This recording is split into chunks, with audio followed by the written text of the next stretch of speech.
From the East Coast to the West Coast and around the world on the internet. We're coming to you live from the CCRS studios. WNJC 1360. This is the Conservative Commandos radio show with your host, Rick Trader. The Conservative Commandos radio show, where the newsmakers go to be heard.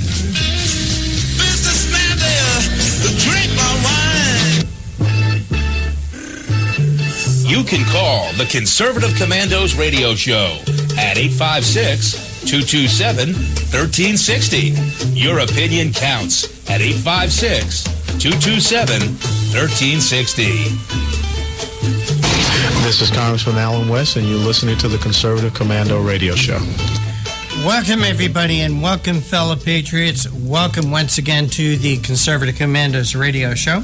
I'm Rick Trader, coming to you from the studios of the Conservative Commandos radio network at WNJC 1360 in Philly and around the world on the internet with American Patriots Broadcasting, TalkStream Live, SHR Media, K98 Talk, iHeartRadio, Rebooting Liberty Radio, AM/FM 24/7, and a whole bunch of others.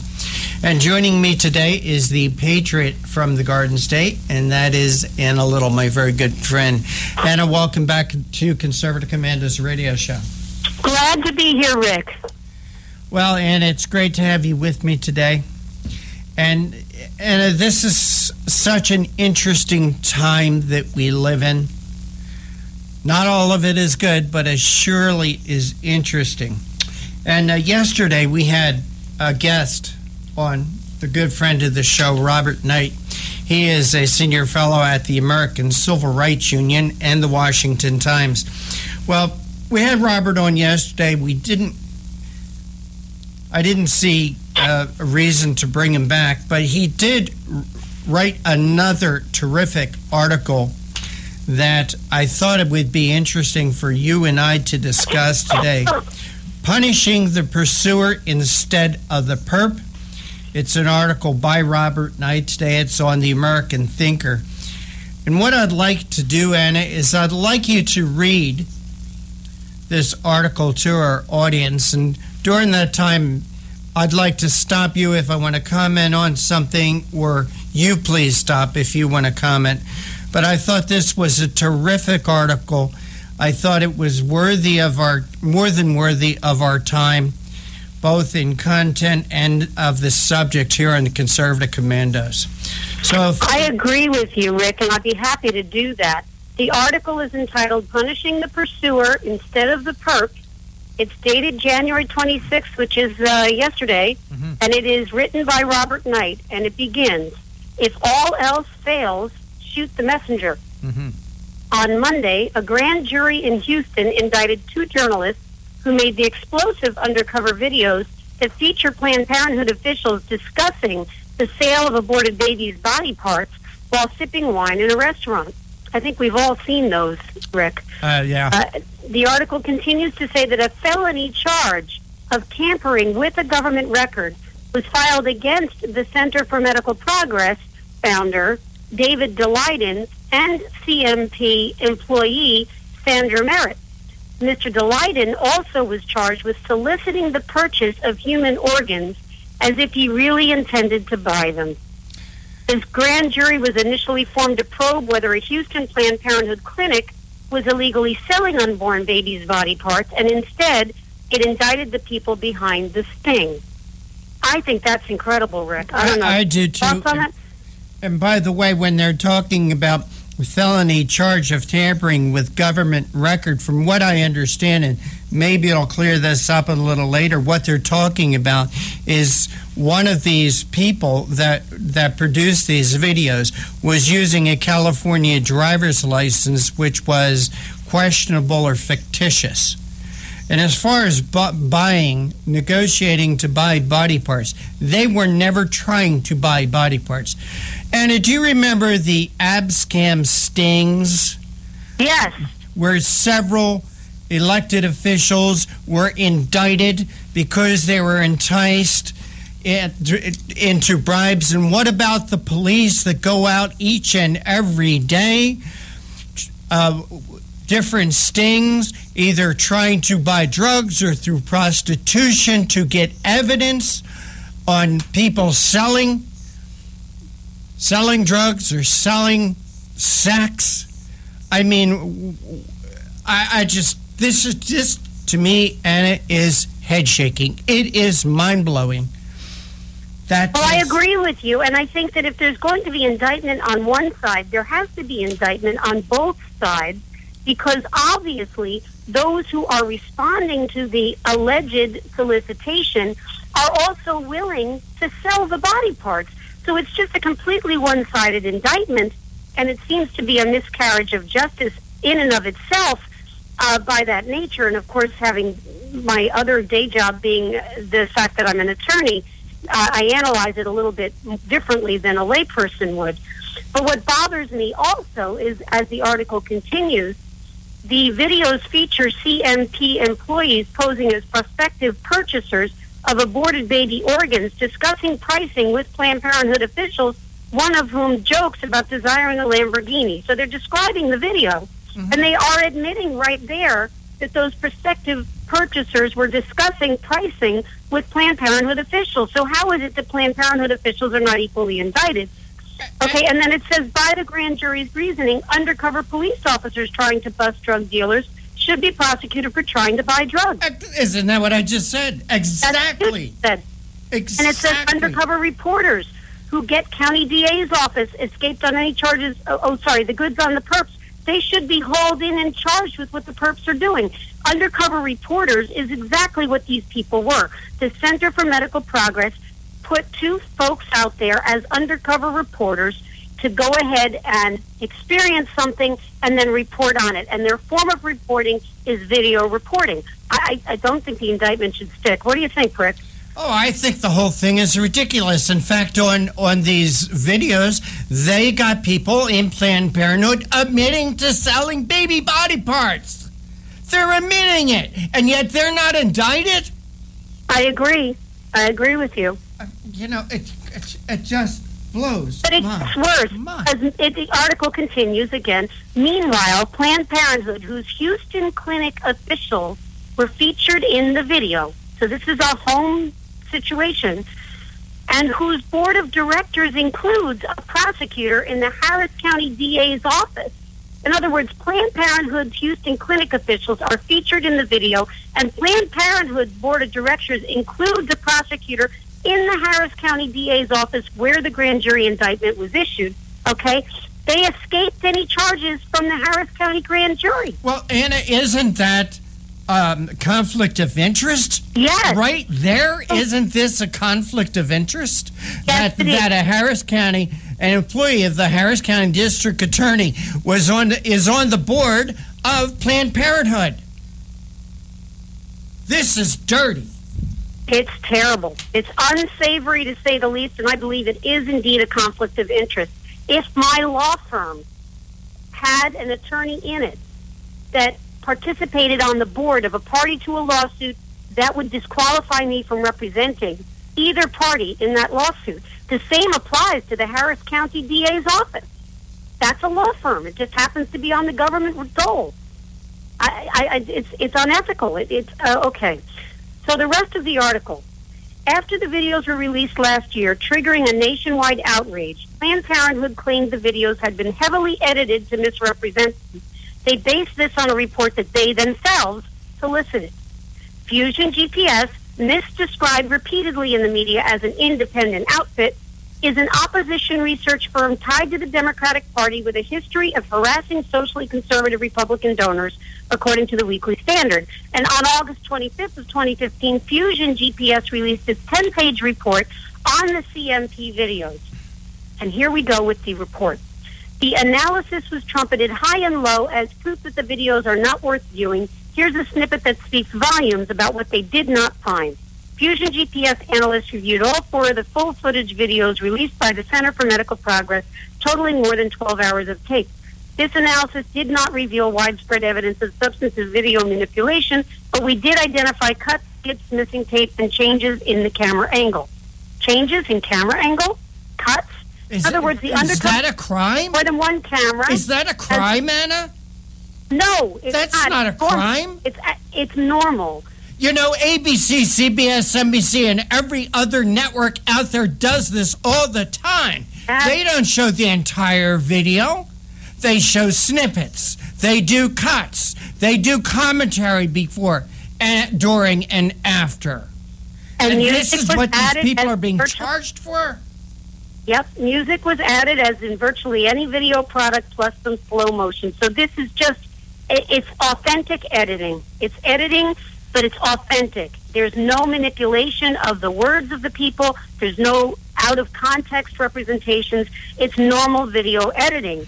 Okay, here's another revealing portion of the analysis. While these analysts found no evidence that CMP inserted dialogue not spoken by Planned Parenthood staff, their review did conclude that CMP edited content out of the alleged full-footage videos and heavily edited the short videos so as to misrepresent statements made by Planned Parenthood representatives.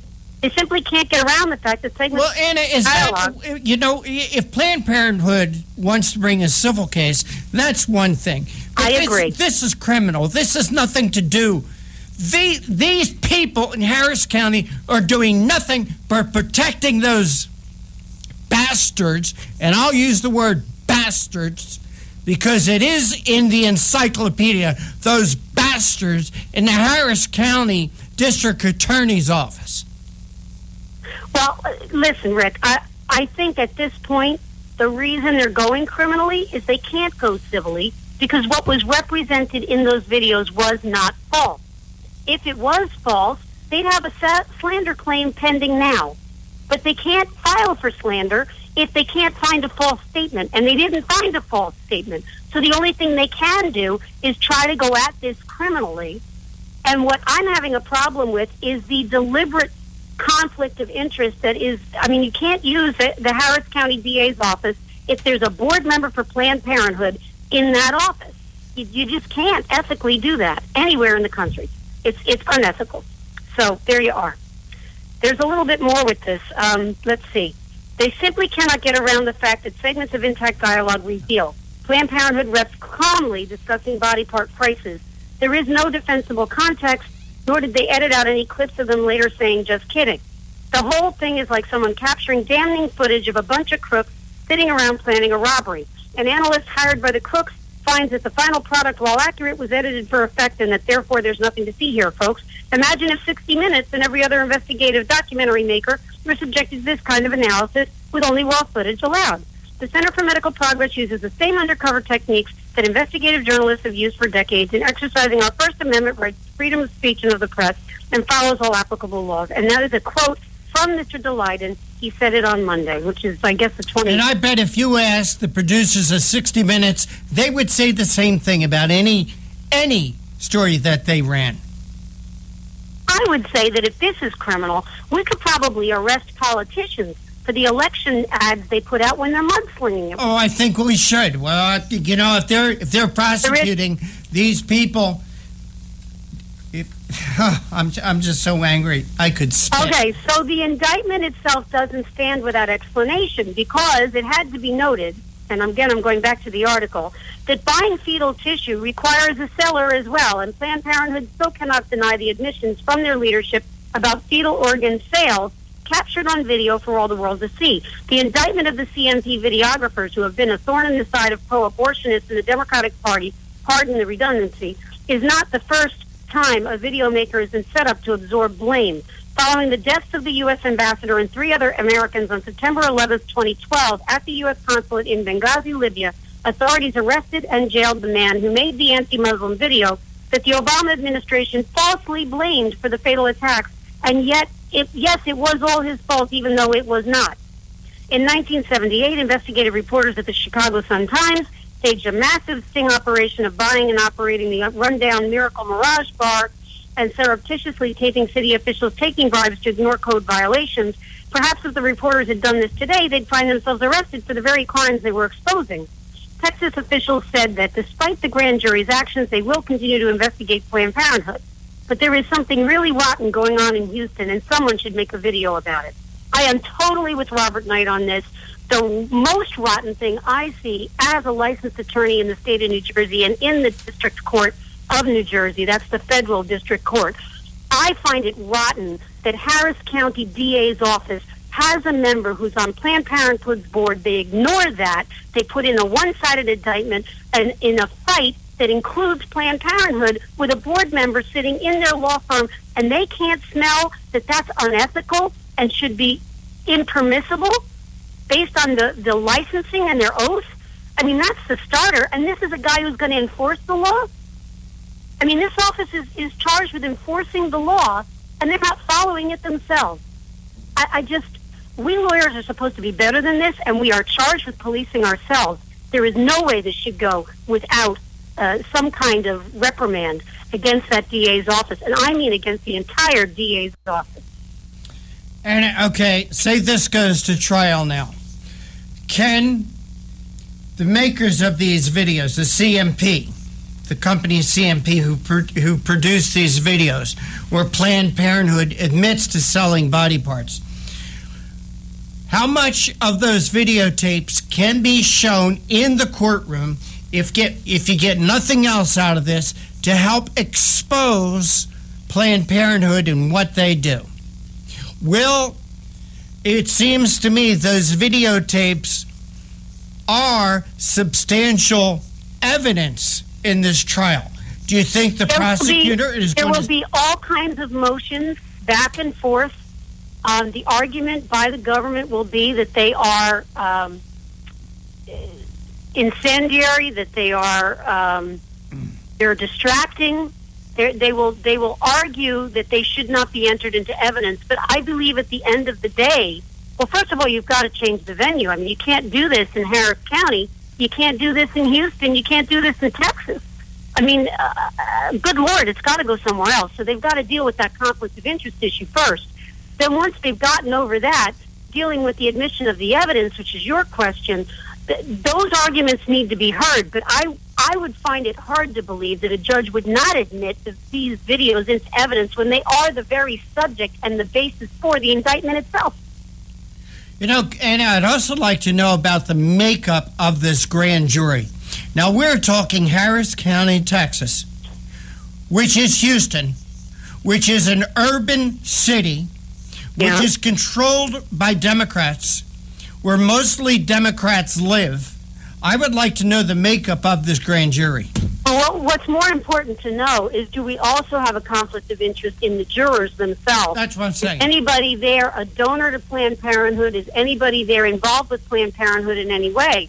Because you're supposed to be excused from duty if you have that kind of a conflict as a juror. And I'm not sure whether that was investigated fully. I mean, it should have been. But, what people actually declare and what's discoverable via big data on the Internet are two different things. And, I believe that information should be investigated by the defendants, meaning now CMP, the Center for Medical Progress, and David Daleiden and the young lady. And I think their defense investigations ought to reveal whether that jury should be disqualified, and therefore the indictment is not valid. Has that happened? Do you know, Anna, in your experience as a lawyer? I have never seen it happen. I've never seen it happen, but I've never seen a one-sided indictment like this. I've never seen a DA's office ignore the fact they've got an attorney on staff who's on the board of one of two parties in the dispute. Not only, you talk about the grand jury, the makeup of the grand jury, Anna. I was going down the path of people's politics. Was this grand jury made up of Democrats? You brought up a good question, which led me to also think, well, what about their friends, neighbors, relatives? Perhaps they have some sort of connection to Planned Parenthood or to Democrat politics in Harris County, Texas, which is Houston. It's Houston, Texas. I would like to know the makeup of this grand jury. I agree. I think the grand jury should be scrutinized. Well, Anna, I want to thank you for doing that. We went right through our break time, but I thought this was extremely important to do. Actually, we're going to go through our break time a couple of times today, Anna. But for right now, how about if we go over our guest list for today? Okay, I think that would be a great idea. I'm just going to start with the first guest, who is David Harsanyi.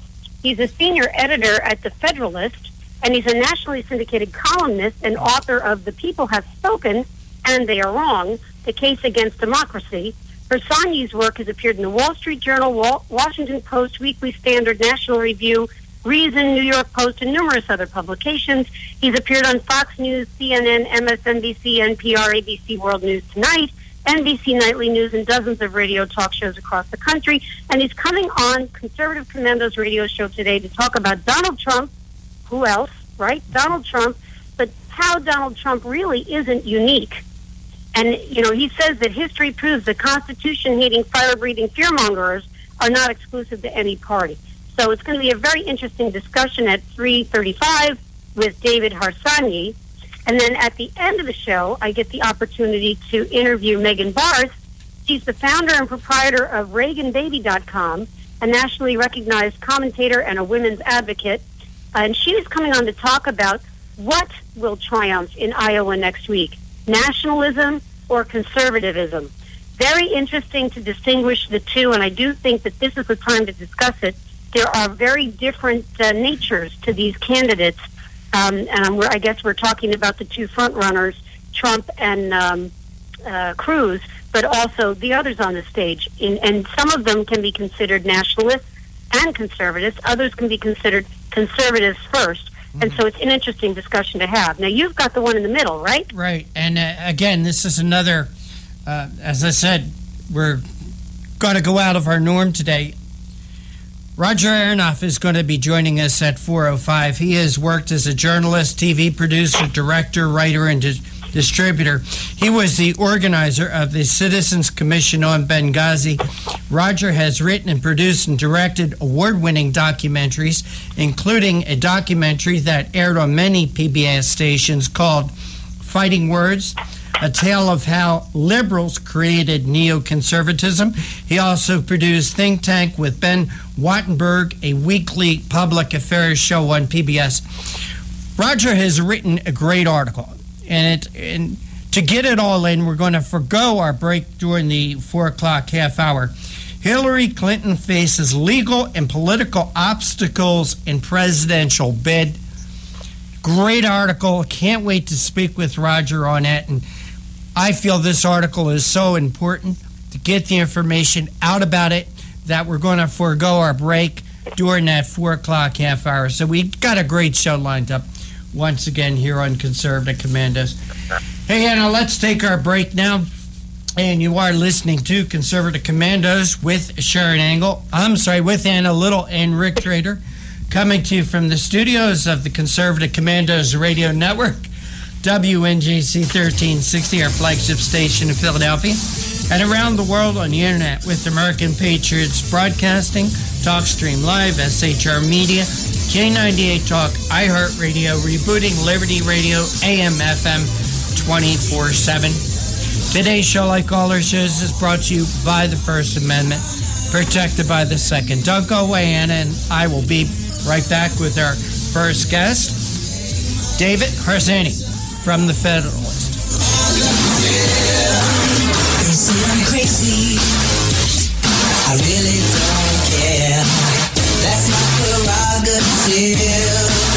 They say I'm nasty, but You've heard Paul Deltz playing the music on the Your Music Matters morning show. He is also an experienced mortgage loan officer working for U.S. Mortgage Corporation and assists homeowners navigate the reverse mortgage process. If you are finding yourself asking questions whether or not you set aside enough for retirement, Paul can sit down with you, your family, and your financial advisor and discuss how a reverse mortgage may be a valuable resource for your retirement plan. You will be responsible for paying your taxes and insurance, and the reverse mortgage can help with this and other expenses, such as home health care or other untimely bills. Put Paul's 20-plus years of experience to work for you, as choosing the right option for your situation can be critical. Call Paul at U.S. Mortgage Corporation at 877-213-9977. That's 877-213-9977. Or go to seniormatters.info for more information. U.S. Mortgage Corporation is a licensed mortgage banker in New Jersey, Pennsylvania, and Delaware, and an equal housing lender. NMLS number 3901. U.S. Mortgage Corporation is located at 201 Old Country Road, Suite 140, Melville, New York, 11747. This advertisement applies to first lien mortgages. Paul E. Dilks, NMLS is 485904.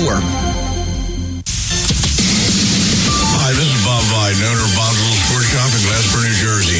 I've had the opportunity to travel in many foreign countries, and I've seen what happens to people when they lose their freedom. I wrote this poem. Give us freedom was the cry as they marched throughout the night.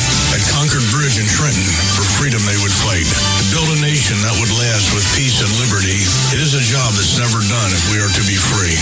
They wrote a declaration to announce that we are free, then a constitution for all the world to see. But this is ink on paper. We must make it last. It must always be defended, and that is quite a task. Today the battle rages for freedom in our land. To save our Constitution, we all must take a stand. We must stand up for freedom in our actions every day, and you can stand up with us. Join the NRA. This is Bob Biden of Bob's Little Sports Shop in Glassboro, New Jersey. You may call us at area code 856-881-7575 or visit us online at bobslittle.sportshop.com. What does it take to be the leader in production systems technology? To be the one company that solves production problems at any plant, for any product, and with any technology? It takes a 30-year record of success. It takes total mastery of complex technologies with a history of delivering success every time, without fail. Only one company can claim that high ground in manufacturing line optimization, data automation, and systems integration, and that's Philadelphia Control Systems. In factories worldwide, Philadelphia Control Systems programs, software, and engineering solutions deliver optimal performance and output flow with a record that can't be matched. Any plant, any product, any technology. Philadelphia Control Systems, the leader in production automation since 1982. 800-335-9811. PCS4automation.com. That's PCS, the number 4, automation.com. The Conservative Commandos radio show is expanding to become the Conservative Commandos Radio Network. We're establishing a front line of conservative radio broadcasters and ironclad patriots to declare war against the madness of liberalism and the Obama administration. Are you tired, as I am, about the disregard for our Constitution? Do you still have faith in the American dream? Are you looking for sensible, smart radio? If so, listen to the Conservative Commandos Radio Network every weekday from 11 a.m. to 5 p.m. on WNJC Radio 1360 a.m.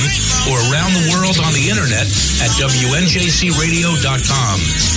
Check out our websites, ConservativeCommandosRadioNetwork.com and CCRN.com for rebroadcasts and network updates. We are the Conservative Commandos Radio Network, where even more newsmakers go to be heard.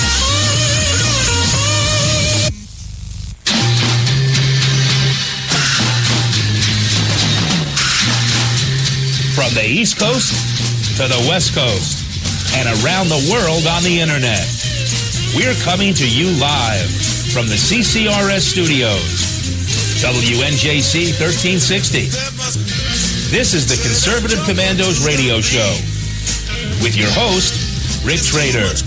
The Conservative Commandos radio show, where the newsmakers go to be heard.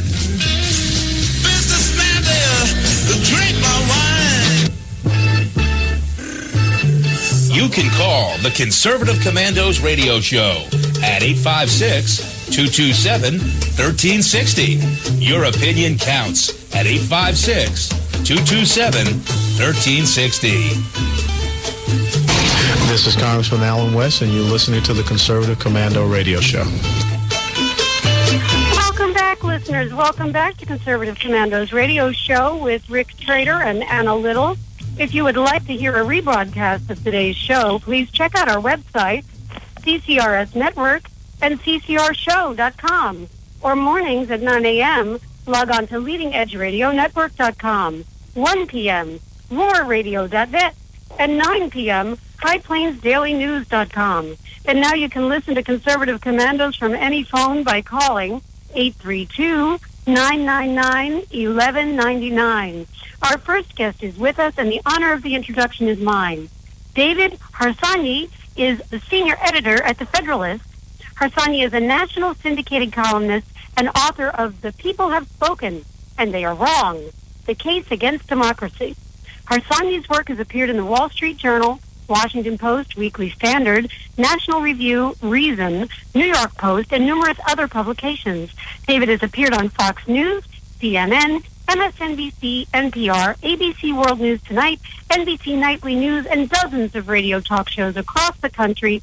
David, welcome to Conservative Commandos radio show. Thank you. Thank you for having me. Well, we're excited to talk about your topic. Donald Trump isn't unique. Tell us about it.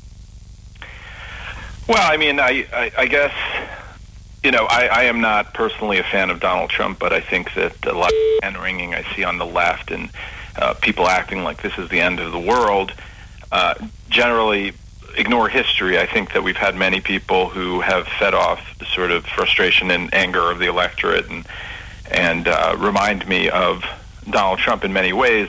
And I was working off the cover of the New Yorker magazine. The new issue has a bunch of presidents from George Washington to Teddy Roosevelt to Franklin Delano Roosevelt looking at a television of Trump and being, and looking very concerned about the future. And I just pointed out some of the things that FDR and Teddy Roosevelt did were no different than what, Trump is saying today. Yeah, well, I think you're probably right. I mean, Trump appears to be unique at first blush because he hasn't held political office. And so he's coming at this run for the presidency with virtually no government experience. And he's, obviously very successful in business. He can fund his own campaign, doesn't have a need to fundraise, although I'm sure he does. And, here we are with him leading the pack, so to speak, in nationwide polling, although that may not be true for the duration. I mean, we've seen things change once we get into the caucuses, and we've got a few days before that happens. But people do think he's unique, and yet history proves that this is not necessarily true. So talk to us about some of the people that in the past, in history, have behaved like Donald Trump or appeared like Donald Trump has done. And I guess the party is not specific, right? Right, exactly. I think that Donald Trump is actually not very ideological at all in the sense that he has, I wouldn't call him, I just call him a populist. Essentially, his main issues are, immigration, illegal immigration specifically, but also trade and sort of other issues that touch on, the tensions and anxieties of the electorate right now with an economy the way it is and over the last 8 years of their own failed party. So I think when you look back in history, and obviously nothing is perfect, there are no analogies that align perfectly, Teddy Roosevelt was a very similar kind of person who, through his sheer willpower and his own, his own strength, his case was that he would change things and make things better for America. And, later on, he actually embraced some really ugly ideas, progressive ideas about eugenics and about sort of chauvinism and having to do with immigration and other things that were that people don't like to talk about right now when they celebrate him and idealize him. But if you think Donald Trump's ideas about immigration, about Muslim immigration, about things like this are distasteful to you, I'm not sure that Teddy Roosevelt would have felt the same way. I mean, we can never know that, obviously. But he's one. And another is, if you're upset that Donald Trump has come up with a plan where he wants to deny Muslim immigrants entry, FDR put a whole many American citizens into detention camps who were Japanese, and only because of their race, not even what they thought or believed. So these people were no better. So when we romanticize these liberal presidents of the past, we do it because we're told to. But when we take a deeper look historically, you realize that no one is really innocent. And you also realize that liberals would never celebrate the presidents that, for instance, I think were good. I mean, there's not going to be Coolidge on the cover or, even Reagan or anything like that. So all of that sort of irked me when I wrote the piece. Yeah, well, I think it's important to point this stuff out, and I thank you for your work in doing so. So basically what you've done here in this analysis is you've brought out FDR, a liberal, right? Right. Teddy Roosevelt, who I don't view as a liberal, John F. Kennedy, who's definitely a liberal. Let's see. John F. Kennedy, I guess we haven't talked about that much, but I guess at this point, what I'm wondering is, so Donald Trump, at this point, the shocking part of him isn't unique, does that mean he should be president? Just because he's not unique, just because others have done this before. I mean, is this the man that we should be putting in the White House? Look, FDR is romanticized by the left and certainly has created a mountain of headaches by the analysis of the right. Yet he was in the White House. Teddy Roosevelt, obviously, in the White House. John F. Kennedy made it to the White House. Should Donald Trump make it to the White House in spite of his superlative, in spite of the offensiveness and blatancy of what he spews by way of rhetoric? Is he entitled to the White House just like the others? Well, sure. I mean, if he runs and he meets all the qualifications that the Constitution lays out, of course he's qualified to be president. He has a lot of experience in the business world. He's certainly qualified. I mean, I think the debate is, and certainly because he's unique, is nothing that should disqualify a person. I think it's actually a good thing that he's unique, or that we allow unique people, or that we embrace all kinds of people to run for the presidency, including billionaires all the way down to someone like Abraham Lincoln, self-made men.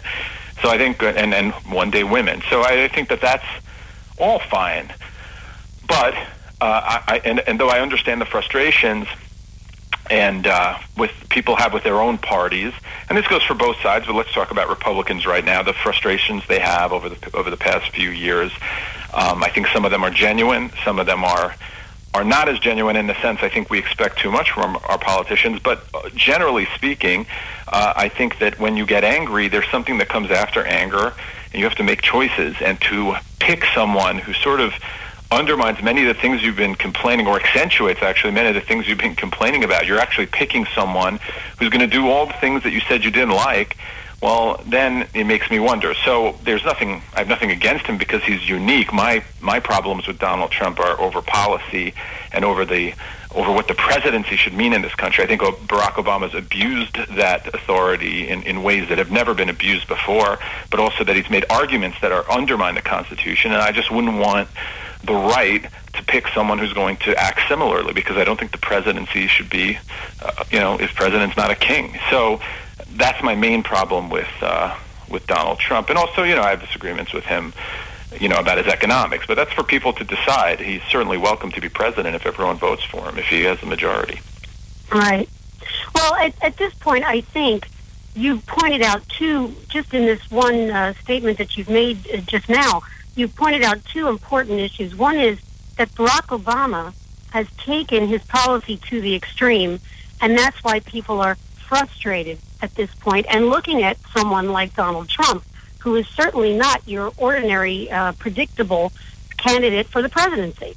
I think it's also why they've looked at Ben Carson, another atypical candidate for the presidency. Carly Fiorina, again, hasn't held office, ran for Senate, didn't win. It's interesting what we've got on the stage in the Republican Party right now. And I do think the frustration that you're pointing out with the extremism by Obama and the complacency of elected officials in trying to compromise with it instead of calling it out for what it is and standing up to it, I think that's why we've got what we've got on the stage. And I don't necessarily think that's a detriment. That's, Anna Little's opinion. But the question to you is this. If we romanticize these presidents after they're out of office, and we accentuate the positive things they've done and overlook the negativity, what do you think we will be saying about these candidates' policies as they go forward as a former president in history? What's your opinion? Well, I think, just to take a step back, I think that we celebrate certain presidents because liberals have taken over institutions like education and things of that nature. They essentially run it, so that we celebrate people that, if conservatives had their way, would never have been celebrated in the same way. FDR is someone, as everyone I'm sure knows, essentially created the huge bureaucracy that we still have in this country. So he would not be celebrated in the same way if liberals weren't running those institutions. So I guess what I want to say is a cliche is that the winners write history, right? So it depends who's in charge and what's going on. But I think that we will no longer, I think I do think the right has moved to the right, and I think the left has moved to the left, just to lay it out basically. And I think that there are two worldviews. There's nothing they can agree on. There's no big reform that they can come to an agreement on like they did in the past in some way. There's no consensus to be made anymore. There's two groups of people who completely disagree in ways that they maybe haven't since, the Civil War, about what the country should be and what the future should look like. And they're pushed to it by this extremism, by this left-leaning president in the White House. I got to go to a break. Can you hold on for just 2 minutes? We are certainly not done with this conversation. Okay. Thank you. Listeners, we are coming to you live from the Conservative Commandos Radio Network studios, WNJC 1360, our flagship station in Philadelphia, and around the world on the Internet with American Patriots Broadcasting, TalkStream Live, SHR Media, K98 Talk, iHeartRadio, Rebooting Liberty Radio, and AMFM 24/7. Those are all .coms. I'm Anna Little. Our producer, Rick Trader's in the studio, and we're speaking with David Harsanyi. We'll be right back after the break. They say I'm crazy, I really don't care. That's my prerogative. They say I'm nasty, but I...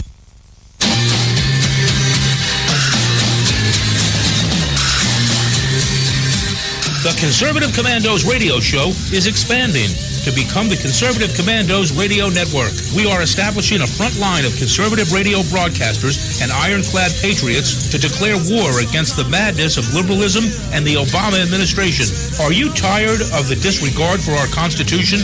Do you still have faith in the American dream? Are you looking for sensible, smart radio? If so, listen to the Conservative Commandos Radio Network every weekday from 11 a.m. to 7 p.m. and Saturdays from 2 to 6 p.m. on WNJC Radio, 1360 on your AM dial, or around the world on the Internet at WNJCradio.com. Check out our website, CCRSnetwork.com, for rebroadcasts and network updates. We are the Conservative Commandos Radio Network, where now even more newsmakers go to be heard. Hi, this is Bob Vide, owner of Bob's Little Sports Shop in Glassboro, New Jersey. I've had the opportunity to travel in many foreign countries, and I've seen what happens to people when they lose their freedom. I wrote this poem. Give us freedom was the cry as they marched throughout the night. At Concord Bridge in Trenton, for freedom they would fight. To build a nation that would last with peace and liberty, it is a job that's never done if we are to be free. They wrote a declaration to announce that we are free, then a constitution for all the world to see. But this is ink on paper. We must make it last. It must always be defended, and that is quite a task. Today the battle rages for freedom in our land. To save our Constitution, we all must take a stand. We must stand up for freedom in our actions every day, and you can stand up with us. Join the NRA. This is Bob Viden of Bob's Little Sports Shop in Glassboro, New Jersey. You may call us at area code 856-881-7575 or visit us online at bobslittle.sportshop.com.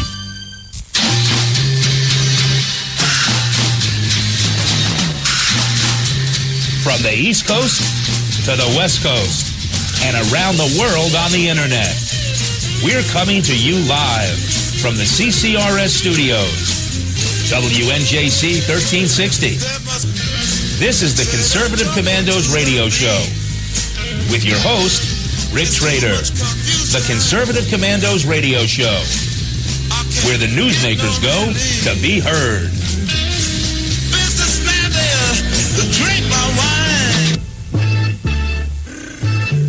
You can call the Conservative Commandos radio show at 856-227-1360. Your opinion counts at 856-227-1360. This is Congressman Alan West, and you're listening to the Conservative Commando Radio Show. Welcome back to Conservative Commandos with Anna Little and Rick Trader, and free broadcast of our shows. Check out our websites, ccrshow.com or ccrsnetwork.com, or mornings at 9 a.m. Log on to leadingedgeradionetwork.com at 1 p.m., roarradio.net at 9 p.m., highplainsdailynews.com, or you can hear our show from your telephone by calling 832-999-1199. Our guest this segment is David Arseni. He's a senior editor with The Federalist, and we're discussing his article, Donald Trump Isn't Unique. Hey, David, thanks for holding through that break. We appreciate your time. My pleasure.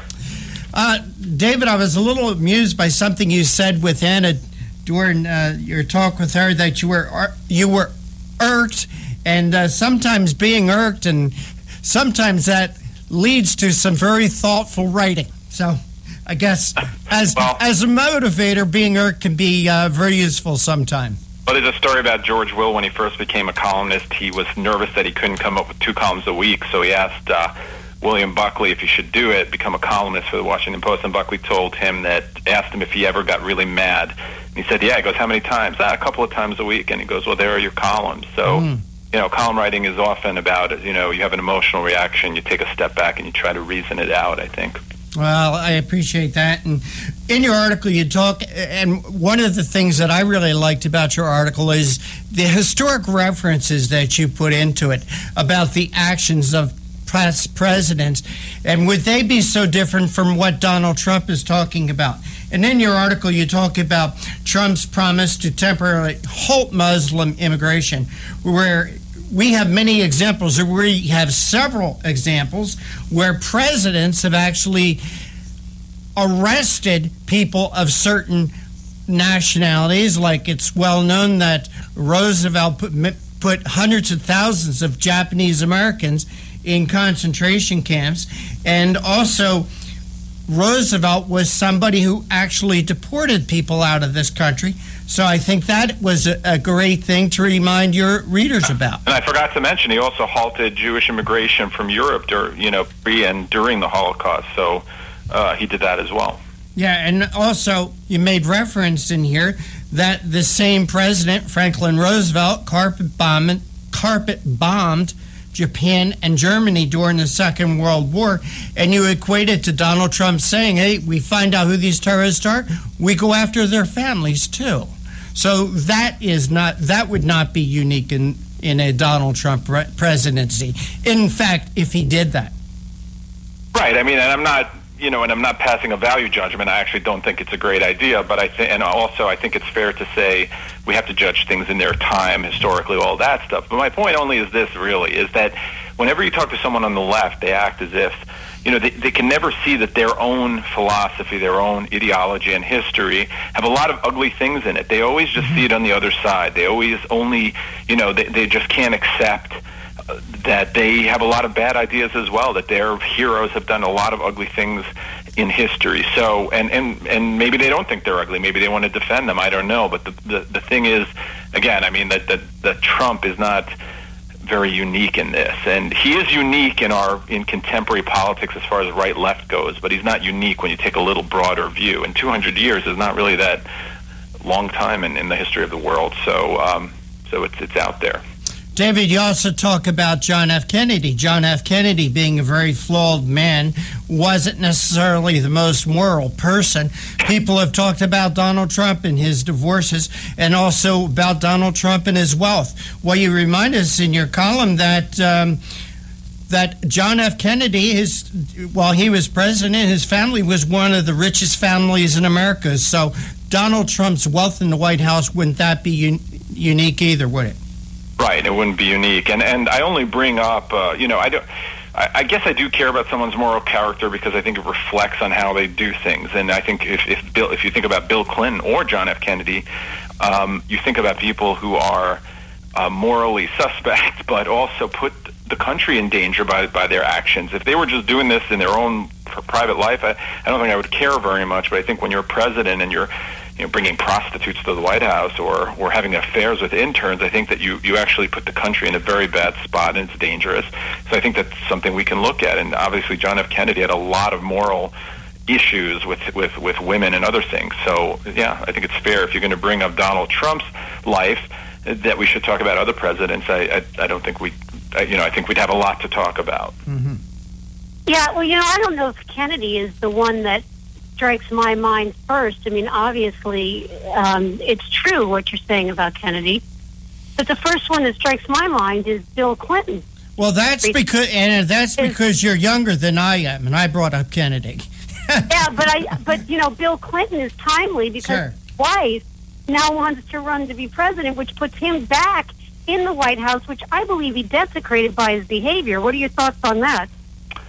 Well, I should just preface this by saying that all my complaints about Donald Trump do not excuse or endorse any other candidate, especially not the socialist or Hillary Clinton. I think that, true. Yes, I think that the choice between Donald Trump and Hillary Clinton, reluctantly, I go with Donald Trump. I'm not doing Hillary. Well, I would ask this question, though. I mean, yes, I understand that people think that, but if you thought that Donald Trump was going to do some damage, let's say to conservatism, that he would undermine and hurt the brand in the long term, it becomes an ugly decision. Like, do you want the Democrats to go and then just have gridlock as you always do, or would you rather have Republicans going along with things that you might not like from another Republican? Because I would say, I'm an ultra-right-wing conservative. I'll tell you that. And my principles, I don't like to compromise them. I'm very, very stubborn about that.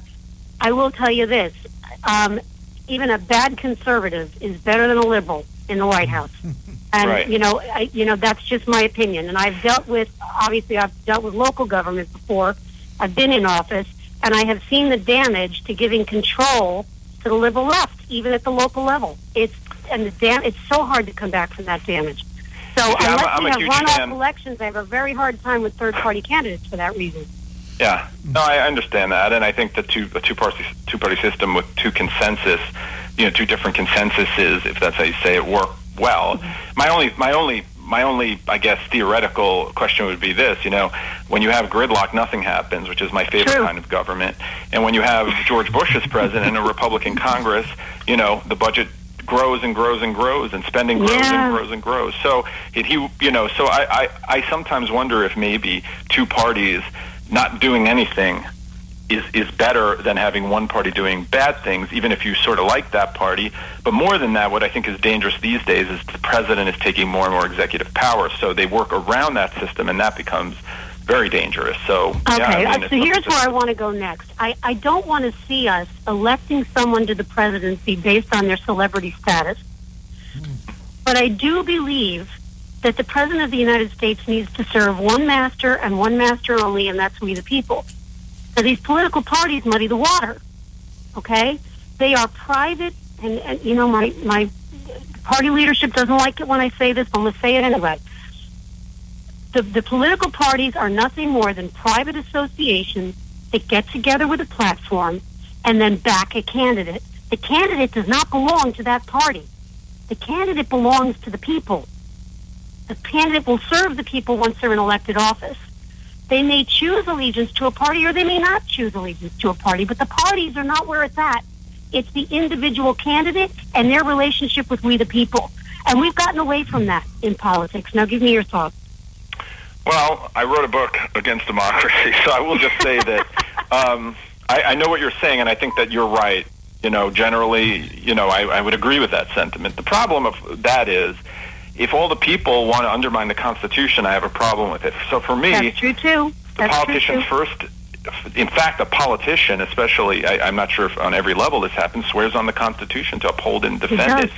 That is the most important thing they should be thinking about. And just because all the people want Citizens United, or all the people want to limit your Second Amendment rights, or all the people want to whatever they want to do, for me, and this has been a problem. Free law of the land, and then there's we the people. Right. I think you're right about that. I mean, for me, the process is the issue. Like, I want to make sure there's a division of power. For me, that's more important than any other sort of, end game issue. And people, I think, are more and more, because they're frustrated, are sort of like, forget the process. We got to get stuff done. And I think that's a very dangerous No, that's dangerous. Yeah. You're right. You're absolutely right. Well, we're plumb out of time here, David, and I've really enjoyed this. I feel very stimulated, and I hope you'll come back to talk about this some more. Remind our listeners where they can follow your work. I write for the Federalist mainly, but I'm also syndicated, so you can find me at like Town Hall and National Review and places like that. They all carry my column.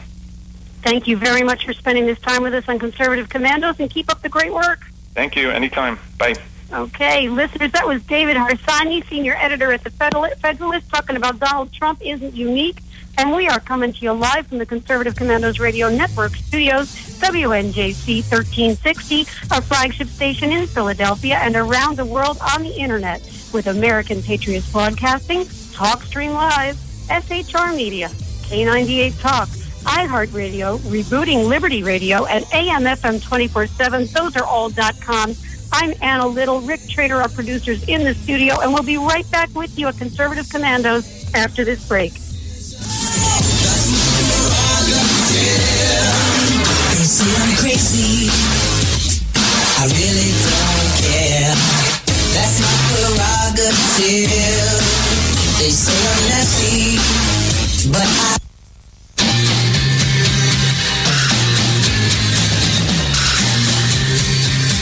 The Conservative Commandos radio show is expanding to become the Conservative Commandos Radio Network. We are establishing a front line of conservative radio broadcasters and ironclad patriots to declare war against the madness of liberalism and the Obama administration. Are you tired of the disregard for our Constitution? Do you still have faith in the American dream? Are you looking for sensible, smart radio? If so, listen to the Conservative Commandos Radio Network every weekday from 11 a.m. to 7 p.m. and Saturdays from 2 to 6 p.m. on WNJC Radio, 1360 on your AM dial, or around the world on the internet at WNJCradio.com. Check out our website, CCRSnetwork.com, for rebroadcasts and network updates. We are the Conservative Commandos Radio Network, where now even more newsmakers go to be heard. Hi, this is Bob Vide, owner of Bob's Little Sports Shop in Glassboro, New Jersey. I've had the opportunity to travel in many foreign countries, and I've seen what happens to people when they lose their freedom. I wrote this poem. Give us freedom was the cry as they marched throughout the night. At Concord Bridge in Trenton, for freedom they would fight. To build a nation that would last with peace and liberty, it is a job that's never done if we are to be free. They wrote a declaration to announce that we are free, then a constitution for all the world to see. But this is ink on paper. We must make it last. It must always be defended, and that is quite a task. Today the battle rages for freedom in our land. To save our Constitution, we all must take a stand. We must stand up for freedom in our actions every day, and you can stand up with us. Join the NRA. This is Bob Biden of Bob's Little Sports Shop in Glassboro, New Jersey. You may call us at area code 856-881-7575 or visit us online at bobslittle.sportshop.com.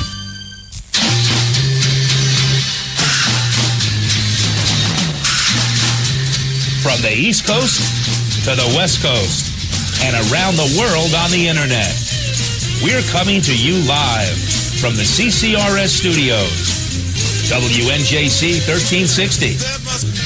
This is the Conservative Commandos radio show with your host, Rick Trader. The Conservative Commandos radio show, where the newsmakers go to be heard.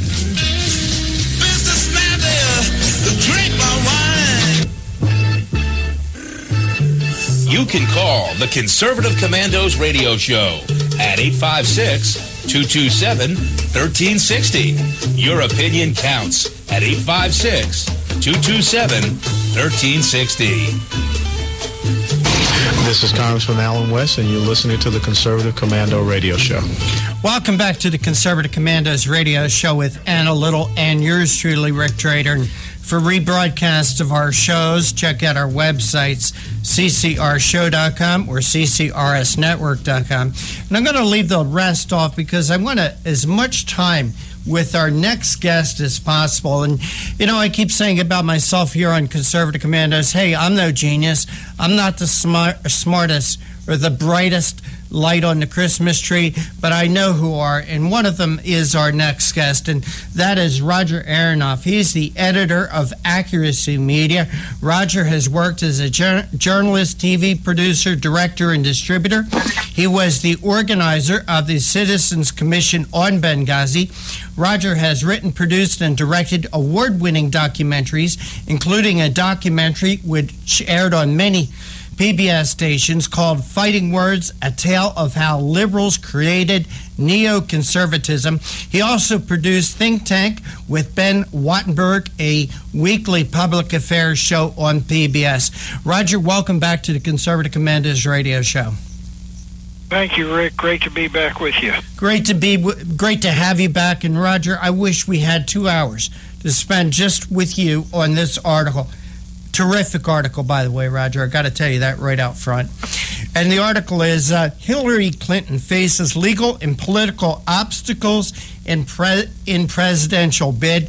And Roger, you say in your article, while Hillary Clinton is still the clear leader in the national polls and likely to receive the nomination, the numbers are extremely close in Iowa between Hillary and Democrat Socialist Bernie Sanders.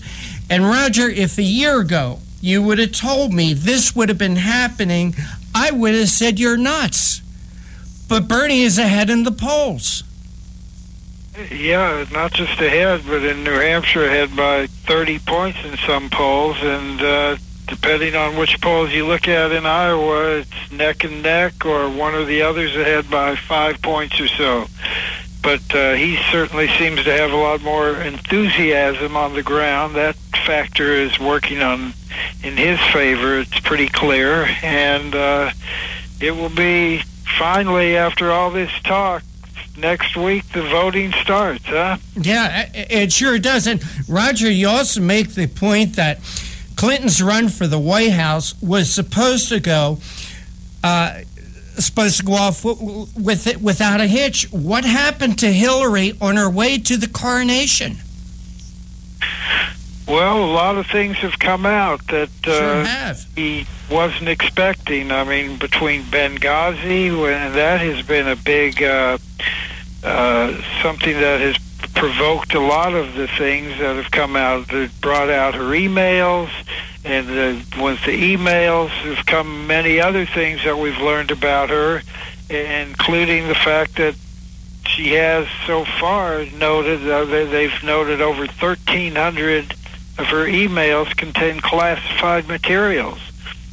So when that was brought to her attention, she said originally, no, there's been no classified material on my server. Her server, by the way, of course, being a private, unsecured, what they call a homebrew server that... So she has no business putting any classified material on. When you look at what happened to David Petraeus and others for mishandling one piece of classified material, you have to scratch your head and say, well, what are they waiting for here? Because some of this has been found to be top secret, and even beyond top secret, special access programs, SAP, which is the highest classification of top secret. And so here we go. I mean, we have all this material, and the fact is it doesn't really matter. She changed her story to say, well, nothing was marked classified when it came across my server, across my email. And again, that doesn't matter. Don't you think she should know, Roger? She was Secretary of State. She had ran for the White House before. She lived in the White House for 8 years, and it wasn't like she spent 8 years in the kitchen of the White House. She was very involved. She was called the associate president or whatever term they used at the time, the co-presidency, they called it. I mean, my gosh, Roger, if anyone should know better, it should have been Hillary Clinton. Well, not just that, but when she comes on as Secretary of State, they have like classes almost where they sit with the FBI people, and everything is explained how classified material needs to be handled and what you need to do with it. And, you know, she went off with this server to do all of her business, and later her initial thing was, well, the reason I did that is I wanted just to have one device, not two devices, just for the sake of convenience. Right. And at first, the Obama administration was saying, well, we didn't know anything about it. And then when they showed them emails between his office and her private server, they said, oh, well, we didn't understand the full scope of what she had. So, well, that could be, Roger, because I've said here many times, on the Conservative Commandos radio show that if you want the Obama administration or Barack Obama to know about something, you need to put it on Sports Center or Entertainment Tonight. Don't put it into the news. Don't put it into a national security briefing. He'll never know about it. Roger, you point out in your article that there are actually 2 ongoing FBI investigations, and that the State Department continues its monthly release of Clinton's emails in compliance with a federal judge overseeing the release. But Roger, there seems like there's a little game going on now that you remind us in your article about this past weekend snowstorm. It seems to be serving as an excuse for the State Department to try to get an extra month to release the final batch. Now, Roger, let's talk about the snowstorm. It started Friday afternoon. It was over in Washington by Saturday afternoon or Saturday night. Okay, you had Sunday to clean up. Maybe it took the Monday or Tuesday to clean up to get things back going in Washington. But now they want an extra month using the snowstorm as an excuse? Well, sounds like a game to me. That month. What's happening during that month? Oh, well, the first 4 primaries and caucuses. So maybe if she can delay it past that. But the reality is what more could there be in these emails that could be any more damning than what's already come out? I mean, for one thing... It makes you wonder. I know. I mean, what could be more damaging? You say it makes you wonder, Roger. You know, what could possibly be in them? Yeah, and a lot of this happened because when they went and picked up the server that she thought had been wiped clean, I believe, they've turned out to find a lot more things on it. And the person who reported this, this SAP category was Charles McCullough, the Inspector General for the Intelligence Community, who was appointed by Obama. So the first reaction of the Clinton team was to say, oh, he must be in cahoots with the Republican senators. Mm-hmm. Vast right-wing conspiracy rears its head again. Hey, Roger, as we were just saying, the State Department now wants another month to release her final batch of emails. But Roger, it seems to me, even though she's no longer Secretary of State, could it be she still has people in the State Department who's protecting her back?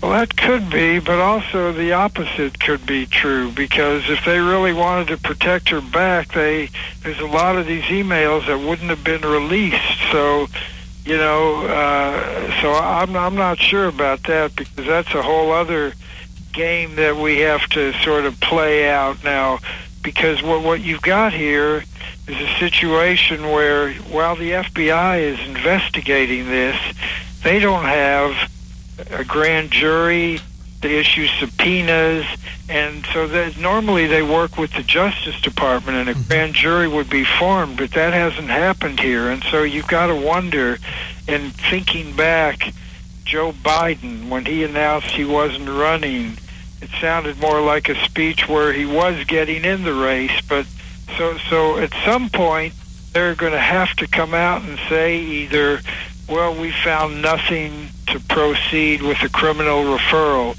Everybody on both sides seems to believe that James Comey, the director of the FBI, is a straight shooter, and that he will, if there is enough evidence, he will do a criminal referral to the Justice Department and insist that they do an indictment. But we know that's going to go from Loretta Lynch to Obama. And does he throw this bomb into the middle of the Democratic primaries? And well, Bernie Sanders looks like he's leading, and then maybe bring in Biden or Kerry to come rescue the day, or do they? So are they going to indict, or are they going to say, well, there's nothing here to indict, which would make, according to Joe DeGeneva, a former U.S. attorney, came out and said that he has information that the FBI would be so infuriated if that's what happens, that there could be a revolt there, and they could be public with what they have. So this thing is such a time bomb that could go any number of ways. It is so hard to predict, I must say, at this point, which way it's going to go. Well, Roger, as you have mentioned with us today and in your article, that there are 2 ongoing investigations, but it takes a grand jury and it takes the Justice Department to bring these to trials. And what you're saying about Joe Biden is something that I've been saying for some time here on Conservative Commandos. What I'm concerned about is...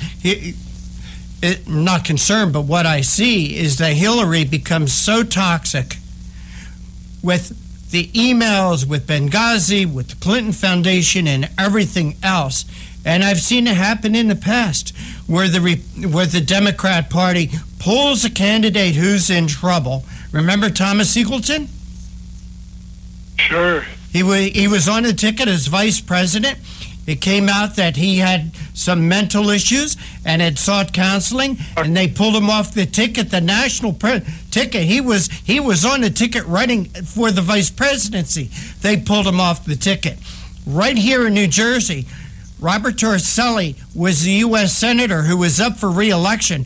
When he was down in the polls, the Democrat Party pulled him off the ticket after the ballots had already been printed, replaced him with Frank Lautenberg, who eventually won. So it's not beyond what Democrats have done in the past to pull a troubled candidate off the ticket and replace them with someone. And here you got Uncle Joe riding to the rescue of his party in the country.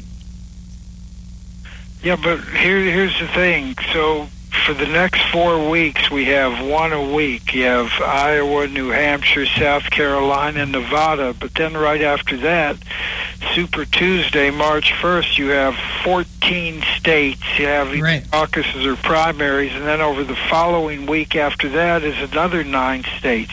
So you're going to be up to 27 states. Are they going to wait till after that to decide whether to indict or even do a criminal referral? Or the timing of this is so fascinating to see how this is going to play out. Well, are we giving them a little too much credit, Roger? Because I don't think Barack Obama knows how to. He's never managed a business. He's a failure at running the country. His White House is a mess. Maybe they don't even know what they're going to do, Roger. Maybe they're playing this game, off the cuff. They don't know themselves, but maybe they don't have a strategy. Would that surprise you? I mean,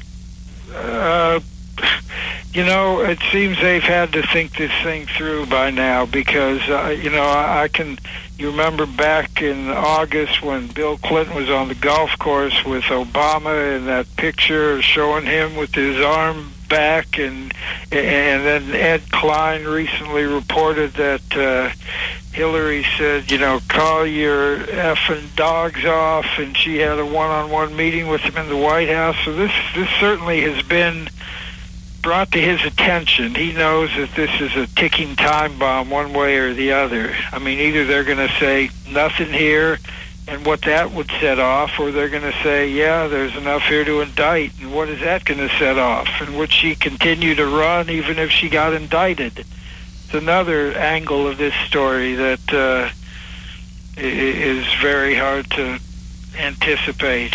So it could be what you're saying, that they're just kind of lollygagging around, haven't really thought it through, but I don't know. I see more with Valerie Jarrett and everyone in there. I kind of expect a more Machiavellian plan. I'm just not sure what their plan is at this point. I don't think they have a plan. I think back on a book, it was called The Amateur, describing Barack Obama and his White House.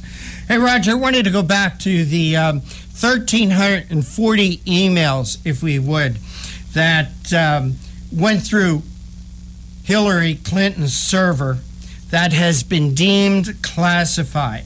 Now, we're talking, Roger, about classified documents. We're not talking about Chelsea's wedding here or personal conversations. We're talking about 1,340 classified documents. And the idea that, oh, this was all a mistake, they got mixed in with their family emails, I'm not buying that. Because if Richard Nixon or either one of the George Bushes would have done this, my God, there would have been investigations, and not just 2 FBI investigations. The Justice Department would have been. And where's the media on this, Roger? Why are we not hearing this more from the national media? Well, that's the problem. That's why we exist here at AIM, because we have, people talk about a liberal media, a biased media. We have a corrupt media. And if you was on display night before last at this CNN town hall, where you just, we know some of the questions, like the very last one when the guy said, oh, I see why you gave this one for her. So he was talking about, it was his question. He had apparently submitted, but they give it back to him and say, now you ask Hillary Clinton this question. But the thing is, when they brought up Benghazi, when they brought up the emails, they just said, well, you apologize. Yeah, she's I kind of did, but but they don't get into the substance. They just let her sort of slide, suggesting that the only thing she apologized about was that she showed poor judgment when she just decided to put everything on one device. Did David Petraeus apologize? Did David Petraeus apologize?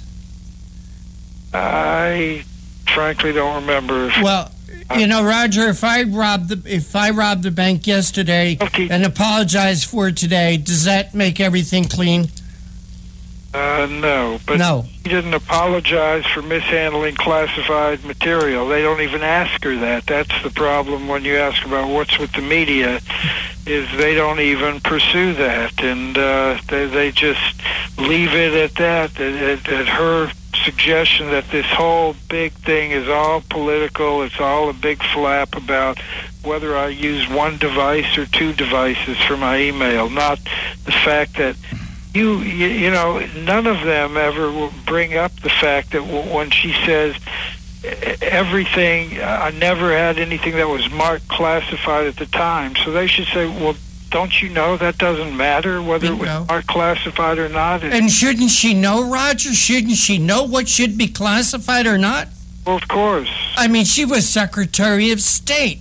Help me out, Roger. I'm not the brightest bulb on the tree. Isn't that a pretty high office in this government? Help me out, Roger. Educate me. That's what I have you here for. I depend upon people like you to help educate me. I'm getting old here, Roger. I need the education.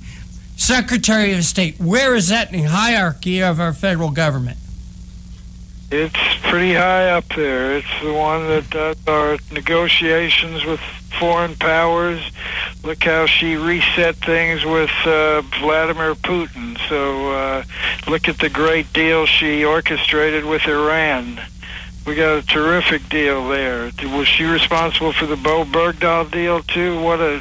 Did we calm those Taliban? Boy, we got that one deserter for 5 Taliban high officials. So she's shrewd. If she gets credit, she takes credit for some of these things. She likes to take credit for it, and I'm sure that when Obama's hearing her doing that, he's probably seething. But anyway, yes, again, it matters not whether it was marked classified, and it's her responsibility to know, and if she doesn't know, it's negligence on her part. It's still a crime.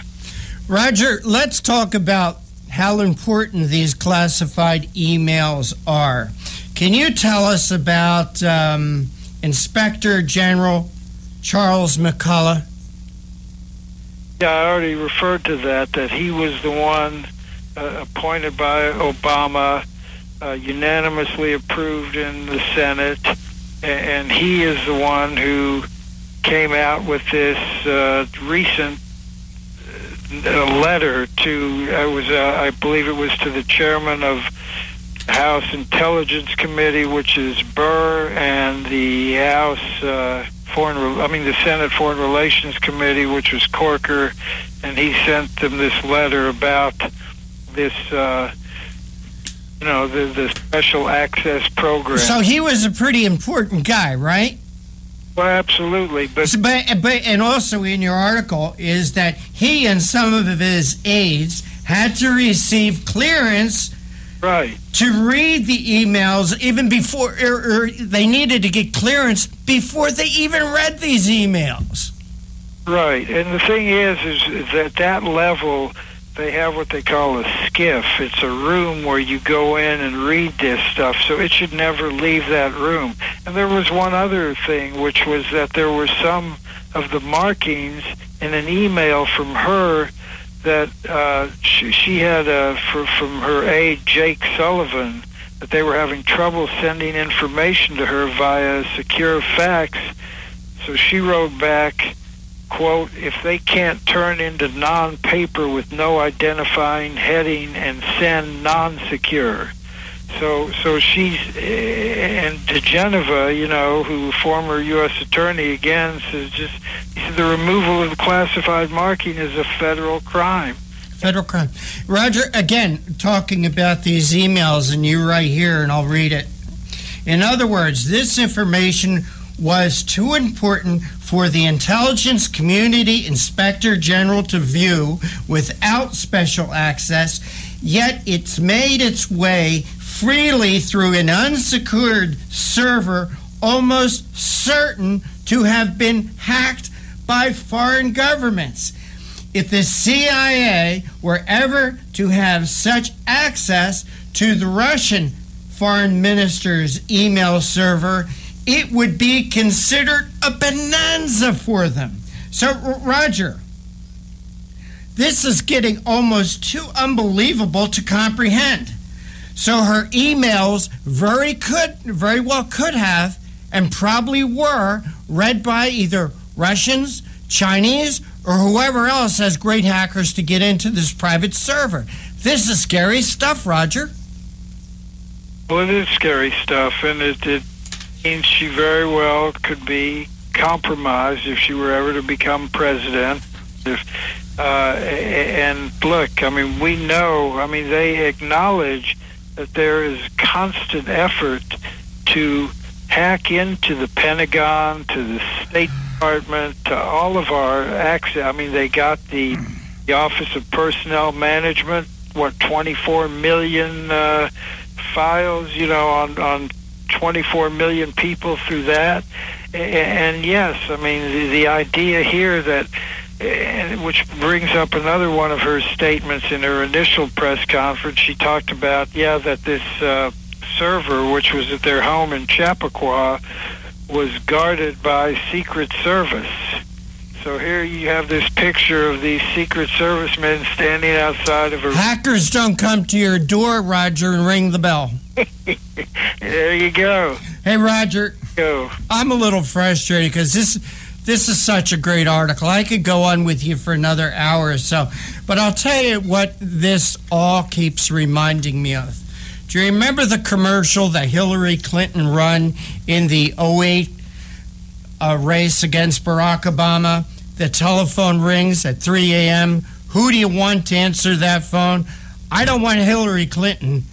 Maybe even Bernie Sanders would be a better choice than Hillary Clinton. And I feel like cutting my tongue out to even say that.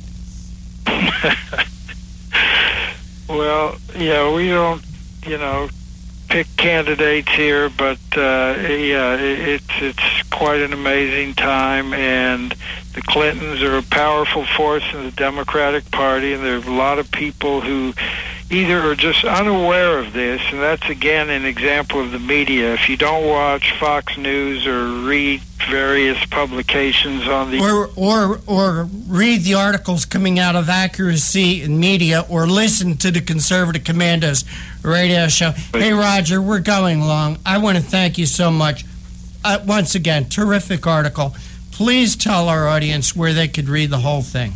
Yeah, can read it at aim.org. Go to the home page, and you will see the article. Again, the title, Hillary Clinton Faces Legal and Political Obstacles in Presidential Bid. And I urge you to take a look at it. And while you're at that page, you'll see a button up there that says Citizens Commission on Benghazi. That's something you ought to look at as well. And Rick, you do a great job and have been for... Well, Roger, the only reason I do a great job, if you want to even call it that, is because I can call on people like you. And I mean that sincerely. And I'm serious. People like you give people like me an education. And people like you, hopefully, are saying and doing the things that if we had a media out there, they would do, but they're not. Roger, again, thank you so much for joining us. Again, terrific article. I want to thank you so much. Take care. God bless. Take care. And you are listening to the Conservative Commandos radio show with Anna Little and Rick Trader, coming to you from the studios of the Conservative Commandos radio network, WNJC 1360 in Philly, and around the world on the internet with American Patriots Broadcasting, TalkStream Live, SHR Media, K98 Talk, iHeartRadio, Rebooting Liberty Radio, AM FM 24/7. Don't go away. On the other side, Anna and I are going to be talking with Megan Barth from ReaganGirl.com. Be right back. That's my prerogative.